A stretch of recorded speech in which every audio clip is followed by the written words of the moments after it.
Hello guys, मेरा नाम है एस.के.आर. और आज हम एक नया मेथड सीखेंगे जिससे हम क्यूब रूट निकाल सकते हैं 4 टू 6 डिजिट लॉन्ग नंबर का। ठीक है, तो आज हम देखते हैं। तो यहाँ पे हम एक मेथड देखेंगे जिससे हम 4 टू 6 डिजिट लॉन्ग नंबर का क्यूब रूट आसानी से फाइंड आउट कर सकते हैं रिमाइंडर का यूज़ करके। ठीक है, तो इसमें हम कोई भी मान लेते हैं कि हमारा जो नंबर है n है वो 4 टू 6 डिजिट लॉन्ग है। ठीक है, तो उसका जो हमारा क्यूब रूट आएगा वो हमेशा 2 डिजिट ही होगा। जैसे 99 हो सकता है, 47 हो सकता है, 66 हो सकता है, कुछ भी हो सकता है। तो सबसे पहले हम क्या करेंगे, उस नंबर को, मान लिया हमारा जो नंबर है n है, उसको हम 94 से डिवाइड करके और रिमाइंडर देखेंगे कि क्या बच रहा है। तो रिमाइंडर अगर हमारा 28, 42, 61 या 71 इनमें से कोई भी एक नंबर आ जाता है तो उसका क्यूब रूट पॉसिबल नहीं है। अगर हमारा इसके अलावा कोई भी रिमाइंडर आता है, कुछ भी बचता है, 0 बचता है, 11 बचता है, कोई भी नंबर बच जाता है तो हमारा उसका क्यूब रूट पॉसिबल है और इसको हम आगे बढ़ सकते हैं इस मेथड के थ्रू। तो हमारा जो नंबर है, मान लेते हैं n है, तो वो हमारा 2 डिजिट का क्यूब है।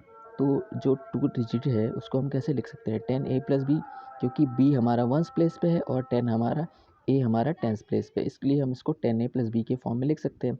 और उसका होल क्यूब ही तो n है, तो हमने इस तरीके से लिख लिया। जहाँ पे a हमारा 1 से 9 के बीच में कोई भी नंबर हो सकता है, या 1 या 9 भी हो सकता है, और b हमारा 0 से 9 के बीच में कोई भी नंबर हो सकता है, या तो 0 और 9 भी हो सकता है। यहाँ पे हमने इस इक्वेशन को एक्सपेंड कर लिया और यहाँ पे आप देख सकते हैं कि लिख लिया। यहाँ पे हमने इसका क्यूब कर दिया और ये क्यूब करके लिख लिया है। अब सबसे पहले हम इसमें b को फाइंड आउट करते हैं। तो b को फाइंड आउट करने के लिए जो हमारा नंबर n है, इसको हम 10 से डिवाइड करेंगे। इसको जब हम 10 से डिवाइड करेंगे तो हमको जो रिमाइंडर मिलेगा वो 0 से 9 के बीच में कोई भी एक नंबर हो सकता है।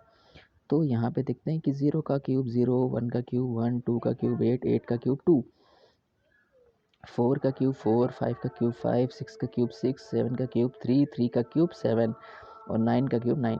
यानी कि इनमें से इनका ये जो रिमाइंडर बच रहे हैं, जीरो रिमाइंडर अगर हमारा 0 बच रहा है, 1 बच रहा है, 4 बच रहा है, 5 बच रहा है, 6 बच रहा है, 9 बच रहा है, तो हमारी जो b की वैल्यू जो होगी वो वही हो जाएगी, वही नंबर हो जाएगी। सपोज दैट रिमाइंडर हमारा 4 बचा तो b की वैल्यू क्या हो जाएगी, 4 ही हो जाएगी।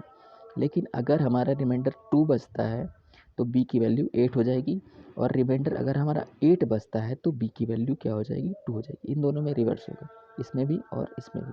इसी तरीके से b की वैल्यू अगर 3 बचती है तो रिमाइंडर हमारा 7 हो जाएगा, और b की वैल्यू 7, वो रिमाइंडर की वैल्यू 7 बचती है तो b की वैल्यू 3 हो जाएगी। अब हमने b की वैल्यू आसानी से फाइंड आउट कर ली है, तो हम इसी का यूज़ करके आसानी से a की वैल्यू फाइंड आउट कर सकते हैं। हम क्या करेंगे, जो हमारा नंबर है n, उसमें से b क्यूब घटाएंगे। जैसे कुछ भी हमारा नंबर था, तो सपोज़ b 3 आया तो 3 का क्यूब क्या होगा, 27, उसको घटा लेंगे। उसको घटाने के बाद हम क्या करेंगे, 3 से डिवाइड कर देंगे उसको, और रिमाइंडर देखेंगे कि क्या बचता है। तो रिमाइंडर जब 3 से हम किसी भी नंबर को डिवाइड करते हैं तो 0 या आता है, या 1 आता है, या 2 आता है। तो इन तीनों में से कोई भी एक नंबर आ जाएगा। उसके बाद अगर कोई भी एक आता है तो हमारी जो पॉसिबल वैल्यूज़ होंगी ए की, वो 3 आ जाएगी। ठीक है, तो यहाँ पे हम देख सकते हैं, टेबल में आसानी देख रहे होंगे कि अगर एक रिमाइंडर की वैल्यू 1 बचती है तो ए की वैल्यू 3 पॉसिबल है। क्या क्या है, 1 भी हो सकती है, 4 भी हो सकती है, 7 भी हो सकती है। इसी तरीके से अगर 2 बचता है तो हमारे 2 भी हो सकती है, और 5 भी हो सकती है, और यहाँ पे 8 भी हो सकती है। 0 बचता है तो 3 2 हो सकती है, 6 हो सकती है, और 9 हो सकती है। तो मैंने यहाँ पे लिख लिया है कि अगर रिमाइंडर हमारा 3 से डिवाइड करने पे 1 बचता है तो ए की पॉसिबल वैल्यूज़ इन तीनों में से 3 हो जाएंगी, कोई भी एक हो सकता है। आगे हम कैलकुलेशन करके निकाल लेंगे।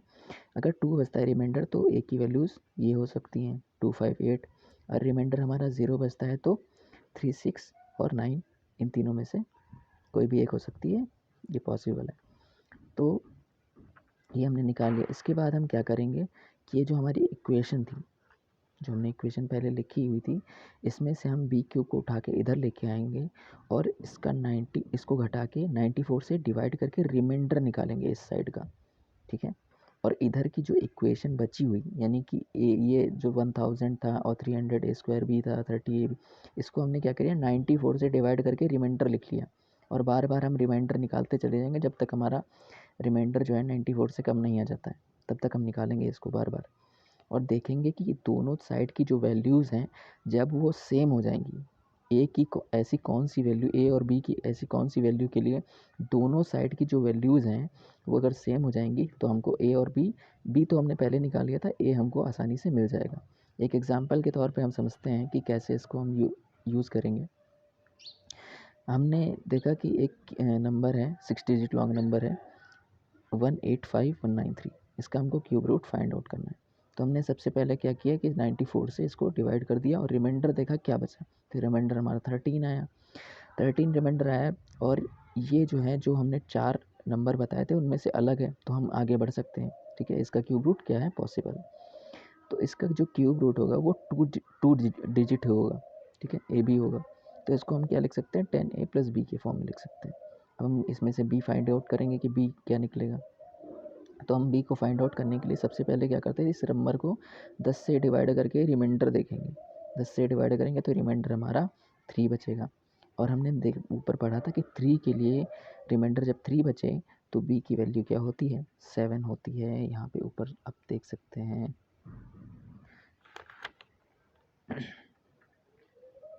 पीछे मैंने दिखाया था तो आप देख सकते हैं, पीछे वीडियो करके आप देख सकते हैं। यहाँ पे हमको b की वैल्यूज़ मिल गई हैं। इसके बाद हम क्या करेंगे, अब a की वैल्यू हमको फाइंड आउट करनी है। तो a की वैल्यू फाइंड आउट करने के लिए जो हमारा नंबर n है उसमें से हम b क्यूब घटाएंगे और 3 से डिवाइड करके देखेंगे कि हमारा रिमाइंडर क्या बच रहा है। तो हमने नंबर था 185193, इसमें से हमने 7 क्यूब यानी 343 घटाया और 3 से डिवाइड करके रिमाइंडर देखा, मेरा बचा 2। आप लोग कैलकुलेशन कर सकते हैं, मैंने डायरेक्ट लिखा है।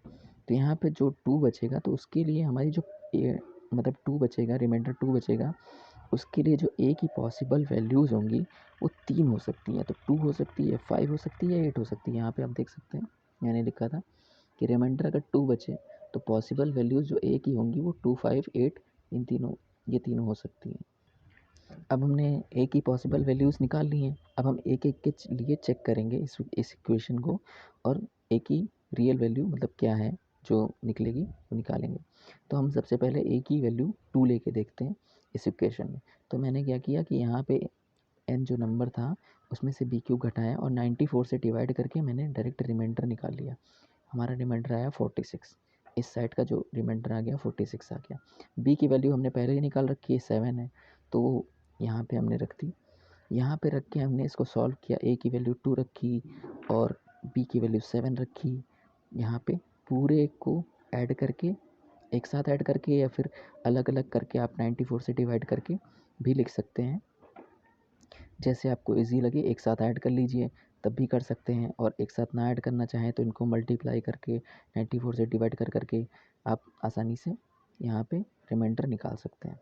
तो हमने देखा कि यहाँ पे जो इधर की वैल्यू है और इधर की वैल्यू है, दोनों वैल्यू सेम नहीं है, यानी कि डिफरेंट आई। तो a की वैल्यू जो है 2 सही नहीं है, गलत है, ये हमें रिज़ल्ट नहीं दे रही। तो क्या करेंगे, हम आगे बढ़ जाएंगे। अब हम a = 5 के लिए चेक करेंगे और b हमारा 7 पहले से है, तो इधर की जो वैल्यू होती है वो तो सेम ही होती है क्योंकि b की वैल्यू तो फिक्स हो गई थी, 7 आ गई थी। तो इधर हमारा जो रिमाइंडर बचेगा वो क्या आ जाएगा 46 ही आ जाएगा 94 से डिवाइड करने पे n - b क्यूब को। इधर का हम देखेंगे, इस साइड में हम a की वैल्यू 5 रखेंगे।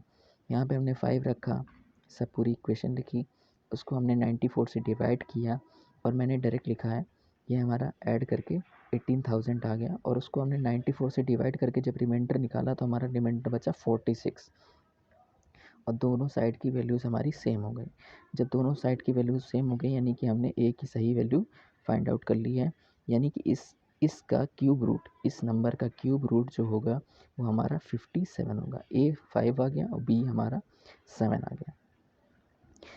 गाइस, अगर आपको इस मेथड को सही तरीके से और ज़्यादा प्रूफ के साथ समझना है तो आप डिस्क्रिप्शन में हमारा लिंक दिया है, आप उसको फॉलो करके हमारे उस वीडियो पे जा सकते हैं और उसमें इंग्लिश में समझाया गया है, आप आसानी से उसमें समझ सकते हैं। Okay, thank you.